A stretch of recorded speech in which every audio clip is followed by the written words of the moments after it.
Superar este momento, em que o mundo une esforços pelo bem de todos, em que estar distante das pessoas é a maior demonstração de amor, em que o cuidado nunca se fez tão necessário. A saúde tem sido a prioridade. Para nós, ela sempre foi. Somos uma cooperativa de médicos e nos unimos porque temos comprometimento com a vida. Eu busco dar sempre a empatia. Eu me sinto bem, em poder ajudar, em saber que a cada dia eu dou o meu melhor. Para mim é mais do que um trabalho, é um propósito, uma missão.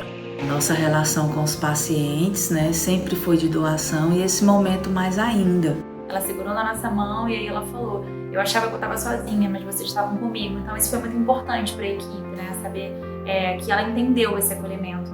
Quando a gente fala assim, o senhor está de alta, ele vibra de uma forma que não tem explicação. Não há como não se sensibilizar diante de histórias e de olhares que depositam em nós tanta confiança.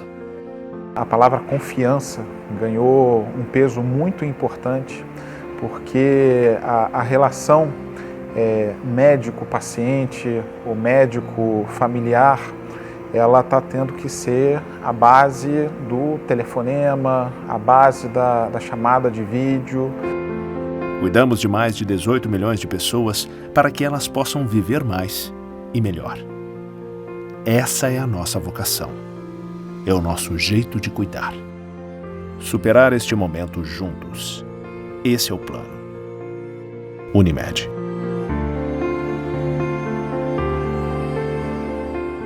Seja lá o que você quer vender ou comprar, Sicredi Conecta é uma vitrine virtual exclusiva para os associados do Sicredi. O aplicativo é fácil de usar e não tem taxa para comprar ou vender. Aqui você encontra serviços e produtos novos e usados.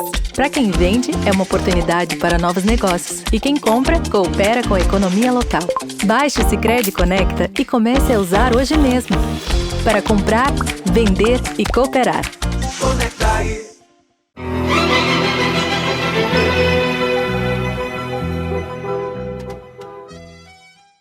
Muito boa noite, senhoras e senhores. Estamos no ar com mais uma edição do painel, em nome de Unimed, Unimed Erechim, Unimed Cuidar de Você, esse é o plano, e também de Sicredi. Traga sua poupança para Sicredi e veja como é mais negócio poupar aqui. Sicredi, gente que coopera, cresce.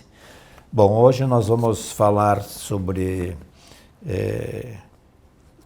um pouco de pandemia, um pouco de doenças psiquiátricas, enfim, e nada melhor do que poder contar aqui com os conhecimentos e a inteligência do Dr. Diego Dexheimer para nos esclarecer algumas coisas que para nós existe uma cortina na frente, a gente ouve muitas pessoas, não sabe exatamente o que, e então nós vamos aproveitar esse período até porque é um tempo em que não dá para se falar muito de política, enfim, nós vamos obedecer religiosamente o que a legislação eleitoral preconiza. Gostaria de agradecer, então, ao Dr. Diego por aceitar aí ao convite que foi feito aí. Boa noite.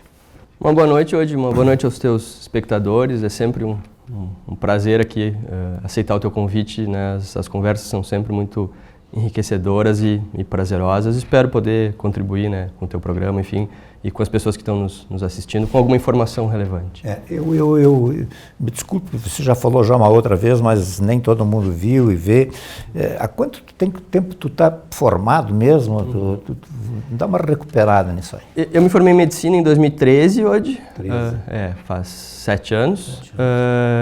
Em seguida, iniciei minha formação em psiquiatria em Porto Alegre e encerrei ela final de 2016, início de 2017, quando eu voltei aqui para a nossa cidade para atuar como médico aqui em Erechim. Tu estás com um consultório aonde? Meu consultório fica na Avenida Tiradentes, em frente à Caixa Federal, a antiga Caixa Federal, né? Acho que é um ponto de referência mais fácil para as pessoas saberem. Ok. Bom, como é que tu tem passado esses dias aí, porque nós estamos em meio a uma pandemia ainda que Não se sabe exatamente como é que vai terminar, quando é que vai terminar, se para alguns terminou. Enfim, eu gostaria que tu falasse um pouquinho do Diego e essa situação toda. Eu tenho comentado com os pacientes muito isso hoje. Em linhas gerais, eu tenho a impressão que se a gente tivesse como mensurar o nível basal de ansiedade das pessoas num nível X, eu acredito que isso, mais ou menos como a maré dos oceanos, assim, isso se elevou em um grau importante, como eu disse, de forma geral. Todas as pessoas, né, que vivem nesse mundo, né, inevitavelmente estão impactadas pelo que está acontecendo e o nível de ansiedade das pessoas se elevou consideravelmente. Para algumas isso continua dentro de níveis aceitáveis e normais, as pessoas estão assustadas, estão preocupadas, mas conseguindo levar suas vidas. E para aquelas a quem a ansiedade já afetava como uma doença, com certeza a importância disso aumentou e as pessoas estão um pouco mais prejudicadas nesse sentido. Isso é levado à consulta? Sim, sim. Aparece lá? De todos os tipos. Dos pacientes que já são meus, assim, eu tenho citado alguns exemplos. Tem pessoas que estavam num processo de retirada de medicamentos, por exemplo, né, por ter apresentado um quadro estável pelo tempo adequado e acabaram recuando nesse sentido, tendo uma certa piora do seu quadro, ou uma insegurança em abrir mão de uma medicação que naquele momento até parecia já não ser mais necessária, mas diante de tudo que estava acontecendo, houve um certo recuo, né, na percepção das pessoas em relação a isso. Pessoas procurando, sim, também, pelo seu quadro de ansiedade ter piorado nesse período, né, e talvez tenham sido motivadas justamente por essa crise mundial a aí sim procurar ajuda. E isso até é uma questão interessante de abordar. As pessoas normalmente demoram um tempo demais para procurar ajuda quando diz respeito à sua saúde mental. E talvez a ansiedade seja o exemplo... Sem a pandemia? Sem a pandemia no geral. As pessoas sofrem muito com quadros de... aí vou colocar os dois que são mais comuns, né, hoje. Quadros de depressão e ansiedade são muito comuns, né, entre as pessoas.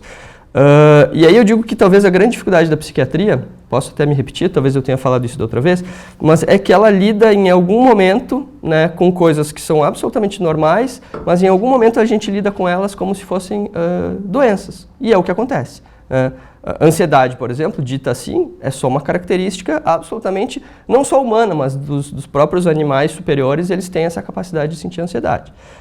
Nem toda ansiedade é doença, então, obviamente, mas muita gente acaba evoluindo para um quadro patológico e justamente por ser difícil determinar essa linha, né, que é muito tênue, que separa o normal daquilo que já não é mais, faz com que as pessoas, então, via de regra, demorem muito para procurar o consultório, né, especialmente quadros de ansiedade, talvez seja o principal exemplo. Agora, a pandemia talvez tenha aumentado, né, a importância desse quadro e fez com que algumas pessoas buscassem ajuda. De certa forma, eu posso até ver esse aspecto como positivo, então, das pessoas admitirem que realmente havia um problema com elas e poderem buscar ajuda para tratar isso. Essas pessoas normalmente vamos ficar na pandemia, ainda depois nós vamos aprofundar um pouco sobre depressão, ansiedade. Essas pessoas têm procurado um psiquiatra, um médico, impulsionadas, incentivadas por outras pessoas, familiares, enfim, ou elas vendo o seu entorno, enfim, vão somatizando coisas. Como é que normalmente você, eu nem sei se você pergunta isso, como é que tu veio para cá? Isso a gente acaba vendo na prática, as pessoas referem a própria maneira como chegam ao consultório, muitas vezes nos diz isso. Assim. E acontece das duas formas. Eu costumo dizer assim, que a motivação para tratamento principalmente tem que ser do paciente. Se ele não quiser se tratar, porque é muito importante a participação dele nisso, vai ficar um pouco mais difícil. Então, assim, se for uma motivação pessoal, se a pessoa perceber que tem alguma coisa errada com ela e buscar esse auxílio, talvez a gente esteja num ponto de evolução do tratamento mais favorável, né? De que ela entendeu que tem um problema e precisa tratar. Mas muitas vezes a influência da família, ou de amigos, ou de pessoas próximas ajuda nisso, né? Muitas pessoas chegam ao consultório incentivadas por outras. Muitas vezes, e isso é uma questão de praxe da própria medicina, os colegas vão concordar comigo. A primeira coisa que a gente pergunta para um paciente é o que motivou ele a estar ali, né? Qual é a sua queixa principal, enfim, por que ele está no consultório. E invariavelmente a resposta que eu obtenho é porque fulano, beltrano, cicrano marcou a consulta. E às vezes essa pessoa até acompanha o paciente. Aí eu costumo dizer, bom, né, por mais que a motivação inicial não tenha sido tua, tu estás aqui, então vamos tentar ver o que a gente pode fazer para ajudar no problema. Então isso acontece das duas formas. Isso é importante colocar, eu acho, até para as pessoas próximas, alguém que parece ter um problema, entendam isso, que o papel delas é muito importante. De insistir, de comentar, de indicar, porque há uma certa tendência a uma resistência inicial do paciente em tratar essas questões emocionais, psicológicas, enfim, que dizem respeito à nossa mente. Uhum. Com relação à pandemia, ainda há, digamos, está uma situação generalista aí, as pessoas se protegem um pouco e saem e tal, vão para o mercado, vão para o trabalho, até vão para a farmácia e tal. Há aquelas que não estão nem aí, vão para os parques, vão para as praças, se juntam aí, os jornais estão dando sobre festas e baladas e coisas. E há aquelas assim que peremptoriamente elas não botam a cara fora da janela. Né? Eu sei de casos, né, e de pessoas que moram exatamente no interior, não sei se elas foram levadas a supervalorizar isso aí, superestimar isso, que elas acham que, olha, o vírus está passando ali na frente, se eu botar a perna fora, a janela, ele vai entrar. Ele vai entrar. Pela janela. Então, claro que isso são menos casos, mas há mais ou menos esses três panoramas assim. Né? O senhor recebe relatos desta ordem? Isso me faz pensar isso me faz pensar em dois aspectos que eu acho muito importantes, e eu falo muito em relação a como a gente leva a nossa vida, inclusive, hoje, e que muitas vezes nos leva a tratamentos. O primeiro aspecto é o seguinte, eu costumo dizer que os extremos são sempre equivocados. Né? O razoável, o equilibrado, está no centro de um espectro. E os extremos, para um lado ou para outro, não importa qual seja, eles me parecem mais distantes do que é o razoável. Né? Então, assim, a pessoa que não está nem um pouco preocupada com isso, eu acho que não está ciente do mundo que ela está vivendo. Que seja, eu digo, preocupada com tudo que está acontecendo, inclusive entender o que está acontecendo. Né? Não é assim, não, isso não existe, ou enfim. Né? Esse é um extremo, da pessoa absolutamente despreocupada com aquela pessoa que tu citaste, de talvez lá no interior, com acesso a poucos meios de comunicação que possam lhe informar, e aí uma opinião e uma visão um pouquinho mais limitada, e que tem medo de que realmente o vírus vá passar com o vento por ali e vá contaminá-lo. Então, isso eu costumo dizer que, regra geral, atrapalha as pessoas hoje. Extremos são extremos e dificilmente vão nos trazer para perto do que seria a verdade ou do que seria o mais adequado. Esse é um ponto que eu acho importante. Então, várias pessoas estão equivocadas quando colocadas nesses extremos. Acho que isso que a gente tem que tentar pensar, a gente tem que tentar convergir para um equilíbrio um pouco maior, em que as pessoas voltem a se aproximar. Né? E aí uma questão interessante também que se fala muito nesse ponto, né, tal do distanciamento social. É claro que isso é uma expressão para determinar simplesmente distanciamento físico entre duas pessoas por conta de prevenir uma doença. Mas eu acho que a gente não tem, aí usando uma expressão que está muito em voga hoje, que se acostumar com isso como nosso novo normal. Normal hoje é normal, existe o oposto de ser normal, que é anormal. Novo normal é uma expressão cunhada hoje e que me preocupa um pouco. Né? O que a gente tem que tentar lutar hoje é para que as coisas se restabeleçam, né? E que as vidas das pessoas possam voltar ao seu normal mesmo. E aí, o outro ponto que eu queria colocar, que eu acho que tem relação com isso. A questão da pandemia mexe com dois aspectos que eu acho que são muito importantes na vida das pessoas e, em determinados momentos, eles estão entrando em conflito. As pessoas precisam muito de uma noção de controle das coisas. Isso me parece inato do ser humano. Elas buscam muito isso, e às vezes até de maneira patológica, e elas precisam de rotina. Então, de certa forma, a pandemia veio como uma maneira de alguém oferecer para a gente controle, dizendo o que eu posso, o que eu devo, o que eu não devo fazer. E isso, de certa forma, acalma e tranquiliza as pessoas. Né? Por isso que para algumas talvez seja tão simples, simplesmente fazer o que tem se dito para ser feito. Então, elas aceitam isso um pouco melhor. Mas as pessoas precisam de rotina também. E tudo que a gente não está tendo nesse momento é rotina. Ou é uma nova rotina para, né, de novo, voltar a essa questão. E acho que isso está causando uma certa confusão na cabeça da gente. Está conflituando coisas que são importantes, mas às vezes opostas, né, no que diz respeito a como o ser humano vive. Eu tinha uma questão aqui, vamos pegar, digamos, antes de tudo isso, né? As pessoas, meu Deus, minha vida é sempre a mesma coisa. Eu levanto na segunda-feira, eu tenho que trabalhar, eu fico até meio-dia, vou para casa, almoço, 1h30 volto a trabalhar, fico a tarde inteira lá, 6 eu volto e assim vai. Aí até que chega o final de semana, aí vem aquela história do sextou, aí é festa, aí no sábado o cara está mais livre e no domingo, então se estabelece uma rotina e as pessoas se cansam dessa rotina. De outra sorte, me permito espichar um pouquinho, a gente, quando entra num período de férias, de repente, para mim, aconteceu já isso, né? De repente eu estou 30 dias sem aquela rotina que eu tinha antes, e eu me digo assim, puxa, eu já estou com vontade de voltar a trabalhar e tal. A rotina, aquela rotina, faz falta na vida das pessoas? Eu acho que a rotina, na verdade... Preciso dar um tempo, como é que é? Eu acho que rotina, na verdade, é um termo visto de forma muito pejorativa, às vezes. Na verdade, eu acho que ela é muito importante. Ela é, na verdade, a forma como nós nos organizamos, né? A nossa própria saúde mental, eu acho que precisa um pouco disso. A gente precisa saber que agora está fazendo isso, depois vai fazer aquilo e depois aquele outro, como uma forma de conduzir a nossa vida. Eu acho que a questão que talvez... assombre um pouco as pessoas, é que elas tornam a rotina delas uma coisa que elas não têm prazer em fazer. Ou não digo nem prazer, porque na verdade a gente não tem prazer em tudo que faz. Muitas das coisas que a gente faz porque precisa. E não está errado isso hoje, né? O trabalho, por exemplo. As pessoas falam muito de relação com o trabalho, como isso pode ser positivo ou negativo. Se a gente parar para pensar, a gente passa pelo menos uns 60%, 70% do nosso tempo trabalhando. Essa é a rotina das pessoas, é assim, né? Acho que quase todas as pessoas no mundo todo têm algo próximo a isso. E às vezes isso parece um peso, né? Porque a pessoa passa a semana inteira desejando que chegue o final de semana, porque daí ela não precisa trabalhar. Mas, poxa vida, trabalhar é 70% da vida dela, né? Será que a gente não precisa encontrar um sentido melhor para as coisas que está fazendo? Para que aquele dia a dia, aquela segunda, terça, quarta, quinta ou sexta-feira, sejam dias iguais e tão... significativos quanto os outros.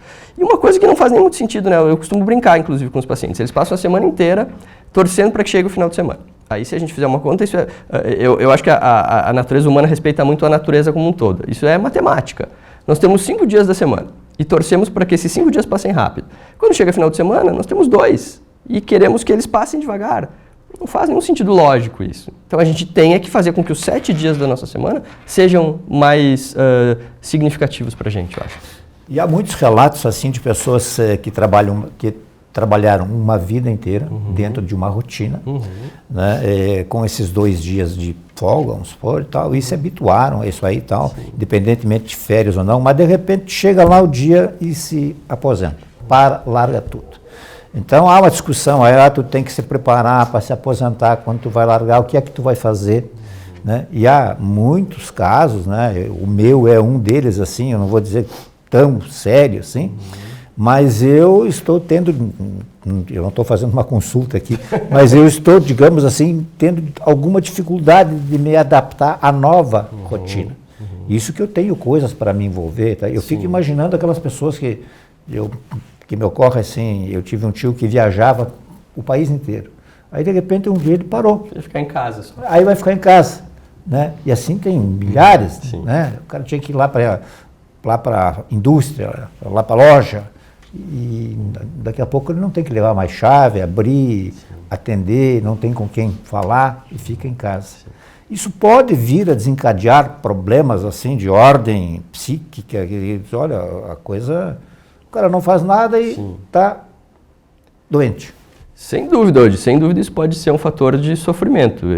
Inclusive, eu recebo... Sofrimento. Esse é o termo que, na verdade, faz com que a gente determine que questões relacionadas às nossas emoções possam ser caracterizadas como doenças.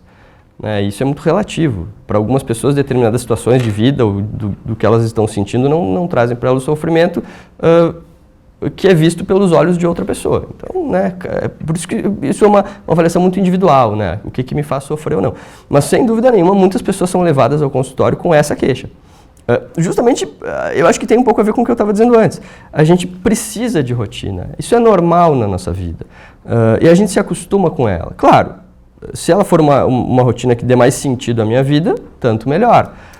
E realmente, eu acho que a questão da aposentadoria é quase algo antinatural, assim, né? A gente não está acostumado com esse tipo de mudança brusca. É mais ou menos o que aconteceu com a pandemia. Todo mundo tinha uma vida, né, cada um a sua, e hoje é assim, todo mundo fica em casa, por exemplo. Foi quase forçosamente, meio que forçosamente. E se a gente for comparar com o que acontece numa aposentadoria na vida das pessoas, é mais ou menos isso. Por isso é aquela questão que muito se diz, talvez seja uma questão de saber a hora de parar. Eu não sei nem se é a hora de parar ou simplesmente a gente adaptar a nossa vida à nossa nova realidade. Que seja, por exemplo, alguém que precise da sua saúde física, né, para um trabalho um pouco mais pesado, se adequar a alguma coisa que ela possa fazer na idade que ela está ou na condição de saúde que ela esteja. Então, eu acho que é uma questão da gente se adaptar e talvez repensar essa forma de lidar com o trabalho. Por que precisa ter um dia lá como quase datas importantes, né? Talvez para algumas pessoas a data da aposentadoria seja em grau de importância a segunda depois da data da nossa morte, assim, porque o trabalho foi muito importante para aquela pessoa e é muito importante para a gente não tem como ignorar esse fato. Então talvez a gente precisasse encontrar uma forma melhor de fazer isso de maneira mais gradual, que é aquela questão de adaptação também, né? Todos somos muito capazes de nos adaptar. E a pessoa se adapta a uma aposentadoria mesmo dessa forma. Só talvez ela pudesse fazer isso de uma maneira um pouco mais tranquila e que fosse ser, né, mais fácil de se adaptar. O senhor não é um psicólogo, mas assim, eu não sei se haveria formas das pessoas começarem digamos assim, a se preparar para... Né? Também Sim. Não sei nem como, porque se você é um funcionário, a empresa não vai te liberar. Sim. Você trabalha 5 dias por semana, agora vai 4, depois 3, depois 2. Isso aí. Isso hoje não acontece hoje, mas por que não? Né? A gente de novo, às vezes a gente vai voltar para a questão da pandemia para mostrar como questões de quebra muito grandes na nossa rotina podem nos apresentar novas formas de viver. Exemplo aí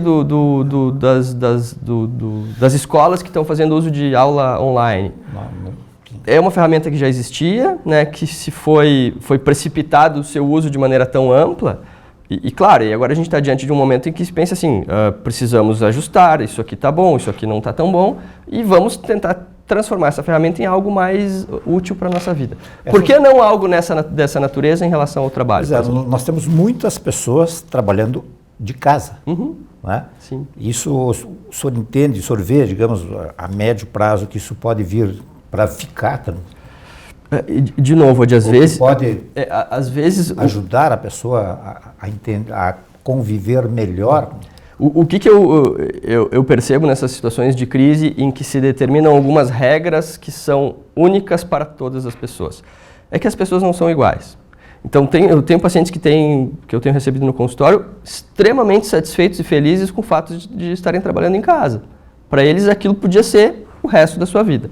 Outros não podem nem ouvir falar na ideia de fazer isso, porque realmente não se adaptaram. Sim. Então, de novo, eu acho que não tem uma regra única. Eu acho que essas situações podem fazer, não com que a gente simplesmente mude aquilo que a gente fazia para outra coisa, mas que a gente amplie as possibilidades. Por que não, então, as empresas entenderem isso e flexibilizarem essa forma de trabalho, por exemplo? Eu acho que grandes crises é o que fizeram a humanidade, inclusive, evoluir. A gente tem isso na nossa história. Acho que esse pode ser um ponto favorável nesse sentido, de a gente aprender com as coisas que foi submetido e ampliar nosso rol de possibilidades. Eu acho que isso pode ser muito positivo.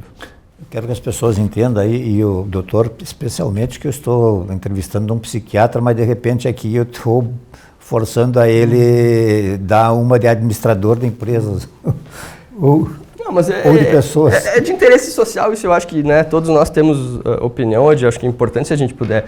Que pretensão tenho eu de sugerir como um administrador vai gerir a sua empresa, mas eu acho que esse é o futuro. Por que não? Isso que tu disseste, para mim, é perfeito, porque é o que eu iria descrever como forma de amenizar uma aposentadoria. por exemplo, a pessoa trabalha 5 dias da semana, ela passa a trabalhar 4, depois 3, ou menos horas durante o seu dia. Eu, como profissional liberal, talvez faça isso no meu consultório mais futuramente. Claro, um profissional liberal tem um pouco mais essa liberdade, mas por que não as empresas, de forma inteligente, poderem encontrar uma solução para isso? Eu estou trazendo um problema, talvez, mas tenho certeza que tem pessoas que têm capacidade de desenvolver alguma forma disso ser viável. Porque eu acho que é como, né, seria mais saudável para as pessoas, sem dúvida. Eu lá em casa, esse programa, ele não guarda muitas coisas, então, assim, a gente tem contato com familiares que moram em outro país e, de repente, está conversando assim, agora ele não pode porque está em reunião. Né? Reunião lá no quarto. Né? E reunião das pesadas, com empresa. Trabalho tal, a né? sério, não é porque está no quarto em casa que não é. Então, isso passou a ser uma rotina. Sim. Né? Alterou completamente. Eu acho que é um caminho sem volta hoje. Home office é uma realidade. Já era antes, na verdade, né? A gente via muito a questão da parte do poder judiciário, em que muitos serviços e muitos setores já estavam caminhando para essa forma de trabalho. Então, acho que isso pode só ampliar a nossa possibilidade. Ok, nós vamos fazer o nosso primeiro intervalo do programa de hoje, já voltamos.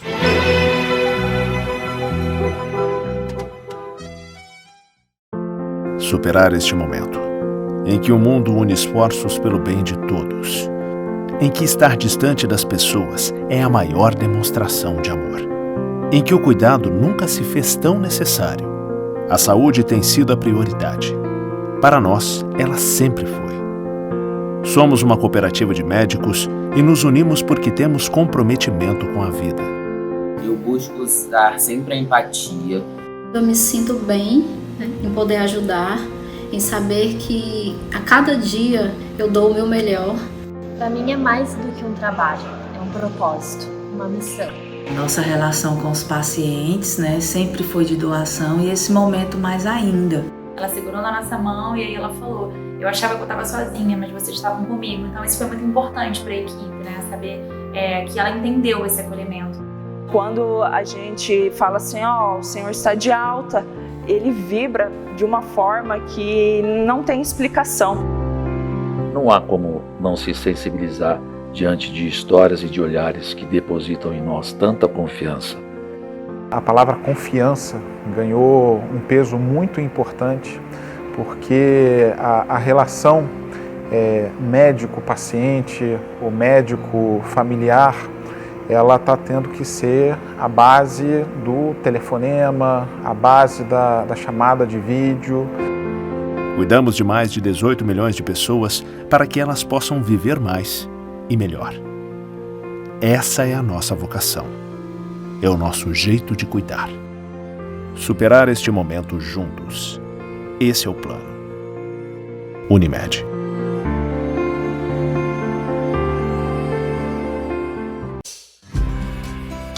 Qual o tamanho dos seus sonhos? Eles precisam de um espaço maior para que possam crescer ainda mais? Ou, quem sabe, eles precisam de um novo ambiente para se desenvolver?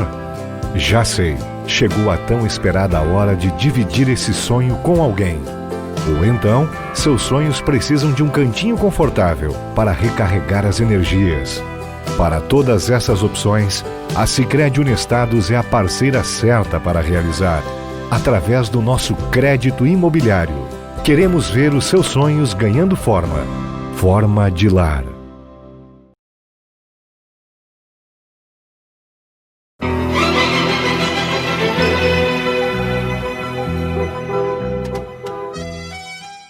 Muito bem, estamos de volta aqui em nome da Unimed Erechim, Sicredi, recebendo prazerosamente aí aqui o Dr. Diego Dexamer, que é psiquiatra, acho que eu não referi lá no início, médico psiquiatra, que tem o seu consultório ali na frente do prédio da Caixa Econômica Federal. E a gente abordou alguns aspectos da pandemia. Vamos partir agora mais para o feijão e arroz, digamos, do dia a dia, assim, que eu imagino como leigo, né? Cada vez mais a gente ouve falar, não sei se é a idade que nos faz aproximar e a conviver com pessoas assim, sobre depressão. A depressão é, digamos, uma das doenças gravíssimas que as pessoas sofrem, acho que no mundo inteiro hoje. Um dado relacionado até ao assunto que a gente falava antes hoje, em relação ao motivo de afastamento do trabalho, por exemplo. A gente tem, em primeiro lugar, as doenças cardiovasculares, que são as mais prevalentes, de maneira geral, né, entre as pessoas. As osteomusculares, problemas de coluna, algum problema de articulação, questões relacionadas a dificuldades físicas. E hoje a depressão já é a terceira causa. Isso é um dado que talvez não seja o mais atualizado, e aí eu colocaria nesse mesmo grupo de doenças talvez a ansiedade também. Mas realmente a gente vem falando há algum tempo já na... Depois que o senhor fizesse uma distinção entre depressão e ansiedade. Tá. Então, assim, retomando, são doenças que vêm crescendo de uma maneira importante. Se fala na depressão como o mal do século, né? Já se usa essa expressão, e sem dúvida nenhuma.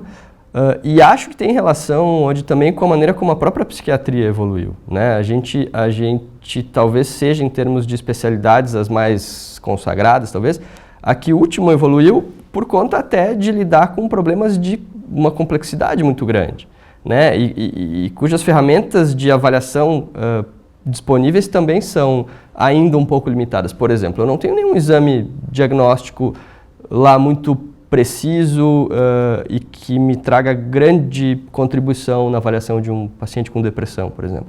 Talvez a gente evolua para isso, para exames de imagem que possam fazer alguma correlação, marcadores biológicos que a gente avalie no exame de sangue, mas hoje a gente tem basicamente, como ferramenta mais importante ainda, né, e acho que isso serve para qualquer área da medicina, a clínica. No caso da psiquiatria, dos doentes psiquiátricos, é a sua história, né? A pessoa relatando aquilo que ela sente, quais são as coisas que incomodam, aquilo que lhe traz sofrimento, né? E a partir daí a gente constrói um diagnóstico. Mas de maneira muito importante, e aí na linha do que eu vinha dizendo, né? A gente, há talvez pouco tempo, se a gente considerar a medicina, a gente não sabia muito como tratar os pacientes psiquiátricos, né? As pessoas, inclusive, têm um preconceito muito grande com internação, no caso do doente psiquiátrico, pela maneira como se tratavam as internações há talvez pouco tempo, né? A gente tem doenças mais antigas, por exemplo, a hanseníase, conhecida de maneira coloquial como lepra, que, como não se sabia a maneira de tratar, as pessoas eram isoladas em hospitais longe das cidades. Os doentes psiquiátricos, durante muito tempo, foram tratados assim também, né? Mas nas últimas décadas, em termos de terapêutica, de medicamentos, a gente evoluiu muito, e essas internações já não eram mais como em outros tempos, em que os pacientes ficavam lá porque não havia como tratá-los, eles ficavam nessas instituições. Então, existe uma resolutividade muito maior em relação aos casos de pacientes que venham a ser internados, né? Então, eu acho que isso ainda traz um pouco de dificuldade de a gente entender a nossa saúde mental como motivo de adoecimento, de ter um certo preconceito na busca do psiquiatra ou do próprio psicólogo, que também lida com isso, né? Mas são coisas que, graças a Deus, estão evoluindo com informação, com acesso a tratamento, com melhora dos quadros. Eu costumo dizer para os pacientes que às vezes têm o seu problema, mas se preocupam com alguém da família, por exemplo. Eu digo, olha, a melhor propaganda que tu pode fazer para a pessoa que tu gostaria que se tratasse é melhorando. E realmente isso tem acontecido, as pessoas têm melhorado bastante. E acho que isso traz um conforto um pouco maior e uma segurança maior de buscar a ajuda de um profissional dessa área. É porque nas outras áreas, né, tu recebe lá, faz exame disso, exame daquilo, exame não sei do que, e depois vem o médico, normalmente vai... Se direciona, né, muito por ali, né? E você disse que vai pela história da pessoa. Dentro desse contexto, há pessoas que conseguem expressar o que sentem, há pessoas que têm mais dificuldade de expressar. Onde é que o médico tem que ir tentando descobrir, como é que ele consegue motivar com que o paciente possa se abrir mais?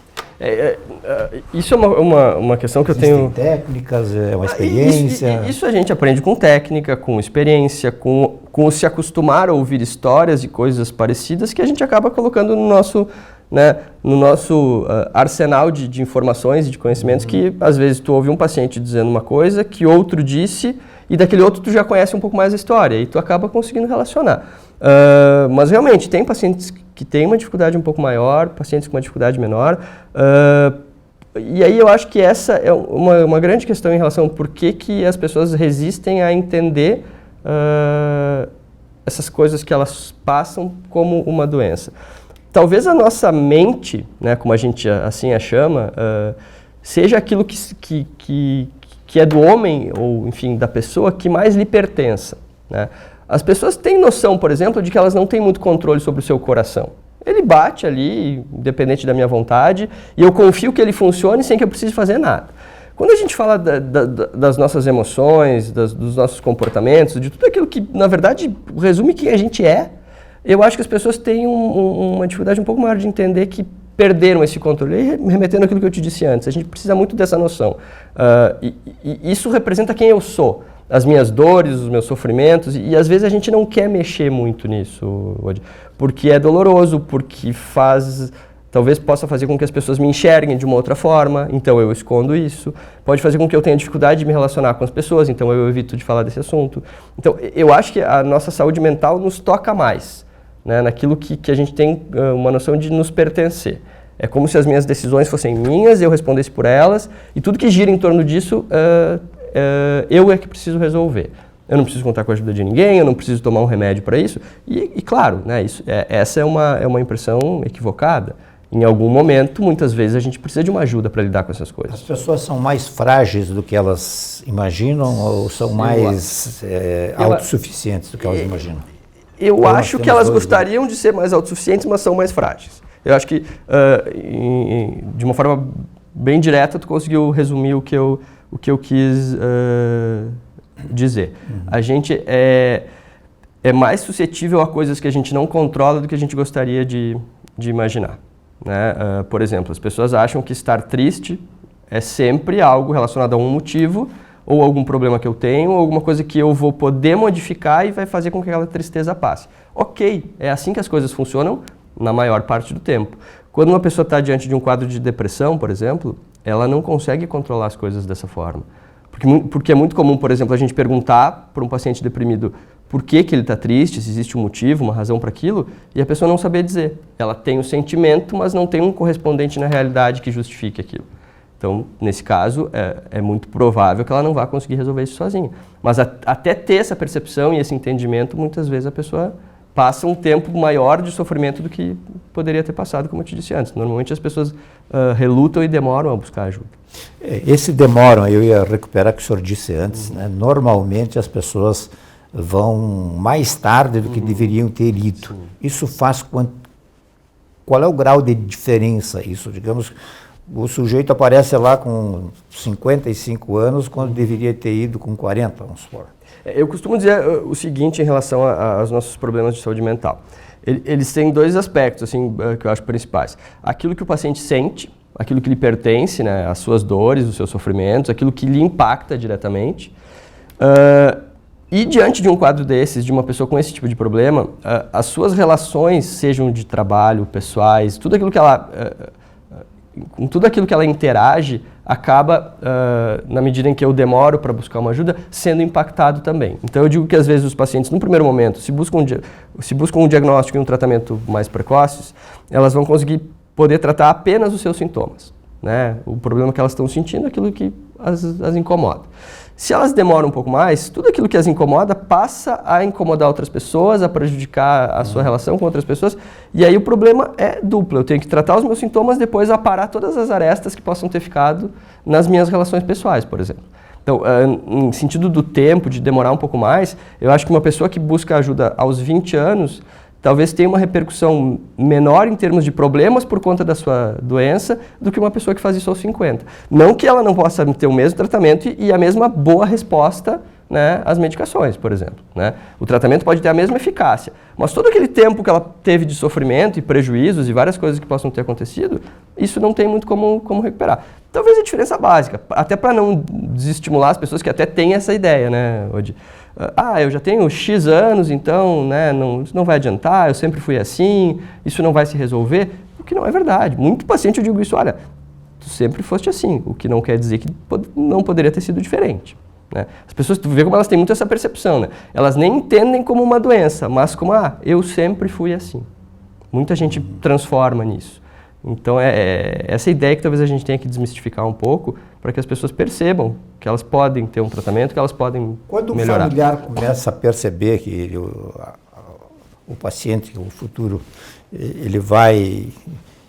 É porque já faz tempo que ele está sofrendo internamente ou... É bem possível. A gente tem uma capacidade de esconder essas coisas relativamente grande, assim, né? E talvez parte desse esconder seja o que faz a gente tolerar isso e sobreviver a isso e aguentar essas coisas, né? Eu costumo dizer que talvez a nossa maior vantagem evolutiva em comparação às outras espécies é justamente a nossa enorme capacidade de adaptação. Só que isso, no caso das doenças mentais, acaba nos trazendo um prejuízo, porque a gente se adapta e se acostuma a coisas que muitas vezes nos são muito prejudiciais, né? Então é um calcanhar de Aquiles isso, sim. Não é uma espécie de fuga? Pode ser, porque na verdade a gente quer fugir daquilo que está acontecendo. Ou tentar demonstrar que não é bem assim. Exato, porque é uma forma de amenizar talvez o nosso sofrimento. Uma forma que não tem lá muita repercussão positiva, que não adianta tanto assim, mas que talvez seja o nosso primeiro recurso, como uma forma de autopreservação. Eu tenho esse problema, mas não, eu vou lidar como se não tivesse para ver se ele desaparece. É uma primeira tentativa, algo desesperada, de tentar resolver alguma questão. Mas nem... A eficácia hoje em dia dos medicamentos que se conhecem? Ela é muito boa hoje, né? A maioria dos pacientes, eu costumo dizer isso, né, são quadros relativamente simples de resolver. E quando eu digo simples, eu não estou dizendo que o problema é simples, que o sofrimento daquela pessoa não é grande, não é isso. Mas mesmo diante de um sofrimento muito grande, a gente tem uma resposta muito boa às medicações, aos antidepressivos, enfim, a todo o arsenal de medicamentos que a gente lança a mão em determinados momentos. Então, tanto que em termos de novidades, né, de medicamentos, não é a linha, talvez, da indústria farmacêutica que mais apresente inovações e coisas, né, recentes em termos de tratamento. Tem antidepressivos que a gente usa com os pacientes hoje que tem mais de 30 anos e com igual eficácia. O que representa, digamos, um congresso de psiquiatria na medida em que o psiquiatra, ele faz o diagnóstico, como o senhor mesmo disse, né? Normalmente é conversando, comparando reações, enfim e tal. E juntando aí 50 profissionais, troca de experiências, isso não pode acrescer muito? Sem dúvida, sem dúvida. Apesar de eu te dizer que em termos de medicações, por exemplo, a gente não tem grandes inovações, isso é uma coisa que... Eu falo quanto ao conhecimento do ainda aparentemente desconhecido. Não, é aquela questão que às vezes várias pessoas em diferentes lugares do mundo estão pensando coisas muito parecidas e evoluindo nesse sentido. Quando eu te disse antes, por exemplo, que a história de alguns pacientes me ajuda a tratar outros, a relação com outros colegas talvez nesse sentido colabore muito. Quanto mais informação, mais elementos a gente tiver, que muitas vezes são subjetivos, mas num conjunto com mais informações, talvez a gente consiga enriquecer a nossa limitada, talvez, né, posso chamar assim, ferramenta de avaliação.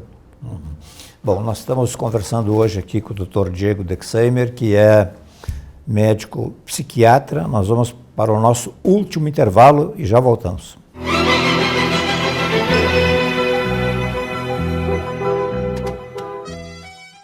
Seja lá o que você quer vender ou comprar, Sicredi Conecta é uma vitrine virtual exclusiva para os associados do Sicredi. O aplicativo é fácil de usar e não tem taxa para comprar ou vender. Aqui você encontra serviços e produtos novos e usados. Para quem vende, é uma oportunidade para novos negócios. E quem compra, coopera com a economia local. Baixe o Sicredi Conecta e comece a usar hoje mesmo. Para comprar, vender e cooperar.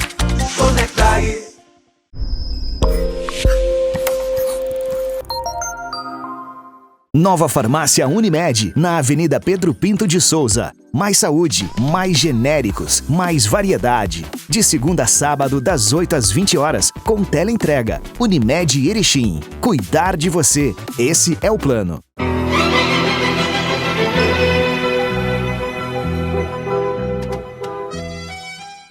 Muito bem, de volta aqui em nome de Sicredi, Unimed, prazerosamente junto conosco o psiquiatra Dr. Diego Dexheimer.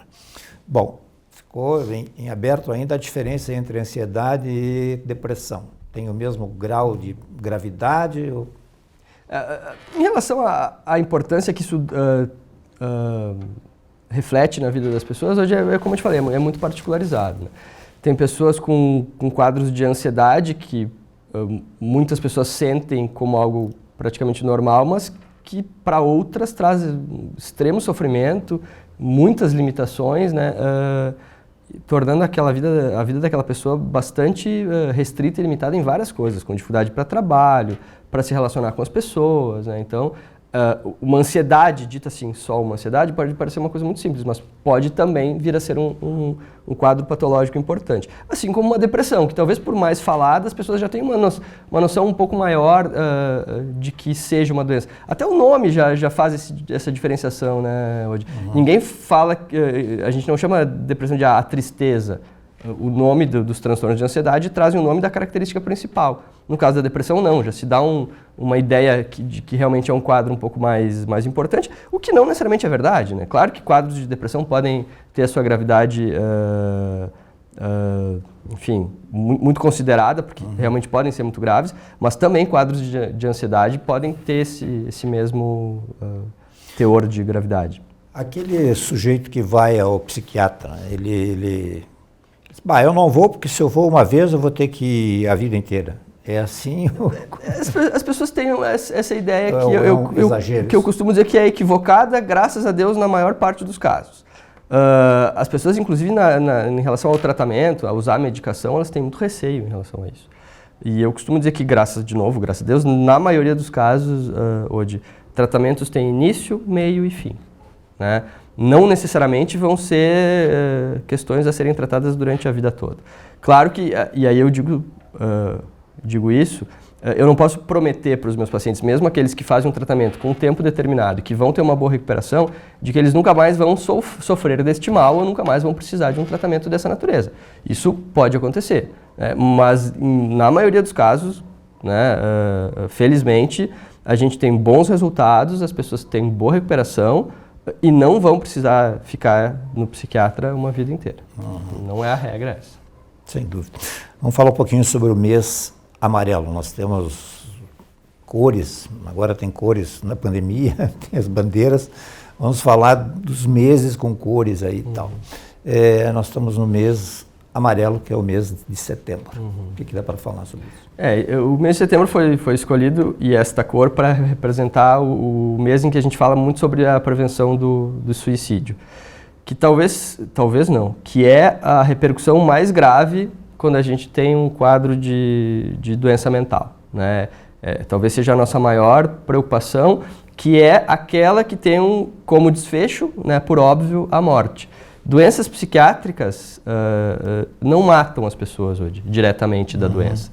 Ou pelo menos a gente dificilmente considera dessa forma, como uma causa única de morte. Claro que, por exemplo, um paciente muito gravemente doente de alguma doença mental possa ter um prejuízo num diagnóstico de uma outra doença que precisa do relato dele, de que ele vá ao médico, de que ele faça um exame, e um paciente que, por exemplo, não sai de casa, talvez tenha um prejuízo nesse sentido. Mas diretamente as doenças mentais não matam, com exceção do suicídio, né, que é um ato, obviamente, de desespero de alguém que está muito doente, né, que vem a buscar essa alternativa para, com a fantasia de resolver a questão. O que resolve mais? É a conversação? É a medicação? Várias coisas podem ser utilizadas nesse contexto. E aí uma questão bem importante que acho que caberia a gente considerar, que eu falei um pouco antes. A indicação formal de internação de um paciente, no caso de doenças mentais, é a ideação suicida, como a gente diz, né? Então, se tem uma razão para internar um paciente... É a quê? É o que a gente chama de ideação suicida. É o paciente que diz que tem vontade de cometer suicídio. Então, e isso é o motivo de indicação de internação, invariavelmente, dos pacientes. E aí a gente cai naquela dificuldade que eu comentei antes, né, de ter todo um preconceito em torno do que são as internações psiquiátricas. E no caso de uma cidade como Erechim, né, que é uma cidade de mais de 100 mil habitantes, infelizmente nós não temos, por exemplo, um espaço para tratamento de pacientes internados da área psiquiátrica. Então isso é uma coisa que precisa evoluir. As pessoas precisam entender a importância da internação, entender que a natureza das internações hoje são diferentes daquelas que a gente tinha a percepção no passado, que eram muito mais agressivas, muito mais permanentes às vezes, mas que hoje não é assim. E isso é uma ferramenta fundamental para tratamento de pacientes com quadros como esse. Além de psicoterapia, tratamentos medicamentosos, todo o arsenal que a gente usa. Com boa resposta, inclusive, isso é importante dizer. Né? Não são quadros, apesar da impressão do paciente ser de uma desesperança tamanha, de que aquilo não vai se resolver, são quadros que a gente consegue resolver com o tratamento adequado. Existe uma suscetibilidade, uma diferença entre, digamos assim, o sujeito que vive num ambiente estressante, numa cidade enorme e tal, e de quem mora afastado, lá no interior, digamos assim. Dá para se dizer que do ponto de vista psiquiátrico é mais suscetível a ter doenças quem está num grande centro, ou não tem nada a ver isso aí? A gente não consegue dizer que não tem nada a ver, mas também não bater o martelo como um fator absolutamente determinante. É claro que se a gente for observar, pode parecer muito mais estressante viver, sei lá, numa cidade do tamanho de São Paulo. Né? E esse pode ser um fator de agravo de um quadro, né? Mas isoladamente não. Senão todas as pessoas que vivessem em cidades grandes seriam doentes e pessoas que vivessem no campo, no interior, não adoeceriam e sequer cometeriam suicídio, por exemplo, o que não é o que acontece. E fazendo um gancho importante de novo sobre a questão do suicídio hoje. A gente precisa falar sobre esse assunto? Precisa. Mas mais do que isso, a gente precisa dar acesso às pessoas a tratamento. Isso é o mais importante. Né? Ninguém pensa em algo como suicídio se não estiver muito doente. Essa pessoa precisa ser tratada. É importante falar, é importante as pessoas saberem. É importante falar com quem tem essa... Dois dados interessantes a respeito do senso comum das pessoas em relação ao suicídio. Uma é que aquelas pessoas que realmente têm a intenção de cometer um ato como esse, elas não falariam sobre isso. Porque existe, né, essa ideia de as pessoas comentam sobre isso, elas conversam com as pessoas. E senso comum é de que quem quer fazer uma coisa dessas não fala. Isso não é verdade. As estatísticas apontam para pacientes que efetivamente consumaram o ato e que teriam comentado com alguém, a maioria, a maior parte desses pacientes teria comentado com alguém da família, com algum profissional de saúde, vinha falando sobre isso. Então, é um mito a ideia de que as pessoas falam e não fazem. Outra questão é pessoas que tiveram outras tentativas e que não foram bem sucedidas, com aquela ideia que as pessoas acabam tendo de que isso pode ser para chamar atenção. E elas não vão, de fato, fazer uma coisa dessa. De novo, dado estatístico, pessoas que efetivamente consumaram um ato como suicídio fizeram, em grande parte das vezes, outras tentativas. Doutor Diego, as pessoas com problemas mentais, né, com problemas, essas disfunções, aí, enfim, doenças, elas já nascem, já são predispostas, passa de pai para filho, se instala num determinado período da sua vida? A gente acredita que cada caso é um caso? Na verdade, assim, em relação a aspectos genéticos, por exemplo, que possam determinar uma suscetibilidade à depressão, a gente não tem a clareza em termos de genes envolvidos nisso ainda como gostaríamos. De algumas doenças, esquizofrenia, por exemplo, uma doença muito grave da psiquiatria. A gente sabe os genes envolvidos na evolução de um quadro como esse. No caso de depressão, por exemplo, não. Mas, pelo histórico dos pacientes, a gente imagina que, por óbvio, como muitas outras questões, a genética sim esteja envolvida nesses aspectos. Então pode haver uma suscetibilidade genética. Outro aspecto é aquilo que a gente vinha comentando antes, que não é o fator único, mas pode ser um determinante, que é a influência do meio ambiente em que eu vivo, né? Convive com pessoas doentes, com fatores estressores muito graves, com uma vida muito complicada, isso pode ser um determinante. E tem um terceiro elemento, que é o indivíduo. É a capacidade que todos nós temos de lidar com essas coisas, que pode estar aumentada, diminuída, dependendo do quadro, mas que sempre está presente, que é talvez a nossa tábua de salvação, digamos assim. apesar da genética, sobre a qual eu não tenho muito o que fazer, o meu meio ambiente, que às vezes eu não posso modificar, tenho a minha capacidade inata de lidar com aquilo. E isso é, às vezes, o que faz a diferença entre um tratamento que funciona e um que não funciona. Rapidamente, esses problemas assim em adolescentes e crianças, especialmente, são cada vez mais comuns ou não? Mais comuns porque mais percebidos hoje. Acho que isso é uma coisa importante, que a medicina nos traz isso. Às vezes a gente acha que algumas doenças estão aumentando.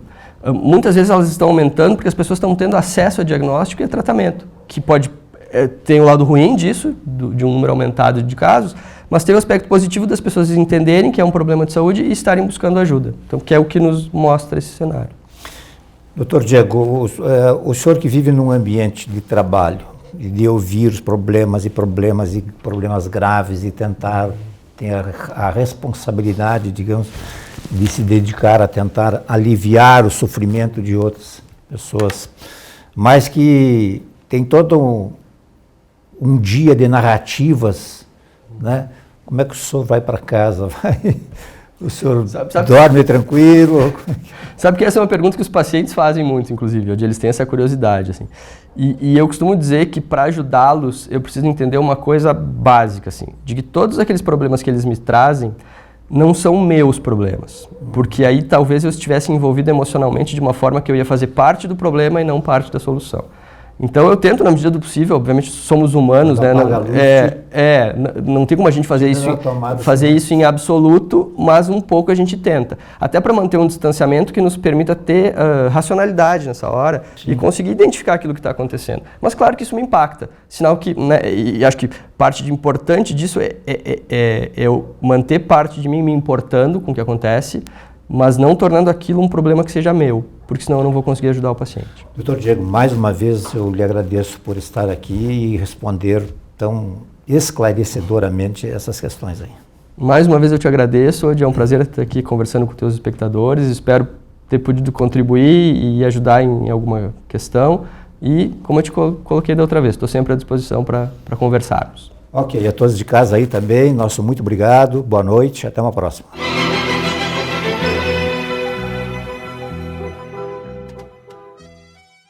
Seja lá o que você quer vender ou comprar, Sicredi Conecta é uma vitrine virtual exclusiva para os associados do Sicredi. O aplicativo é fácil de usar e não tem taxa para comprar ou vender. Aqui você encontra serviços e produtos novos e usados. Para quem vende, é uma oportunidade para novos negócios. E quem compra, coopera com a economia local. Baixe o Sicredi Conecta e comece a usar hoje mesmo.